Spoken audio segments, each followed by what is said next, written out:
সরস্বতী পুজোর আগে নাকি কুল খেতে নেই, কিন্তু কেন? যদি ভুলেও কুল খেয়ে ফেলেন তাহলে কি হবে? নাকি সরস্বতী পুজোর আগে কুল না খাওয়ার বিষয়টি সম্পূর্ণ একটি কুসংস্কার?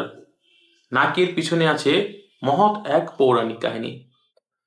তাহলে আজকে জেনে নিন সেই পৌরাণিক কাহিনী যার জন্য সরস্বতী পুজোর আগে ভুলেও কুল মুখে দিতে নেই। পুরাণ মতে দেবী সরস্বতীকে তুষ্ট করতে চেয়েছিলেন মহামণি ব্যাসদেব। তাই তিনি বদ্রিকা আশ্রমে দেবী সরস্বতীর উদ্দেশ্যে তপস্যায় বসেছিলেন। কিন্তু তার তপস্যা শুরুর আগেই দেবী সরস্বতী তাকে একটি শর্ত দেন।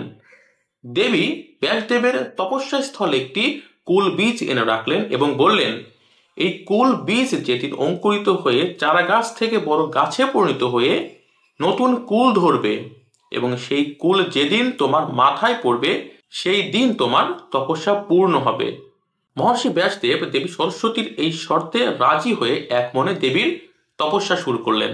এইভাবেই একদিন সেই কুল থেকে বীজ অঙ্কুরিত হয়ে চারা থেকে বড় গাছে পরিণত হয় এবং তাতে কুল ধরে এবং বসন্ত পঞ্চমীর দিন ব্যাসদেবের মাথায় একটি কুল পড়ে এবং দেবী সরস্বতী তুষ্ট হন। আর ওই দিনই ব্যাসদেব দেবী সরস্বতীকে কুল ফল নিবেদন করে ব্রহ্মসূত্র রচনা শুরু করেন। আর এই জন্যই বিদ্যার দেবী সরস্বতীকে বসন্ত পঞ্চমীর দিনে কুল নিবেদন করে কুল ফল খাওয়া হয়, তার আগে নয়।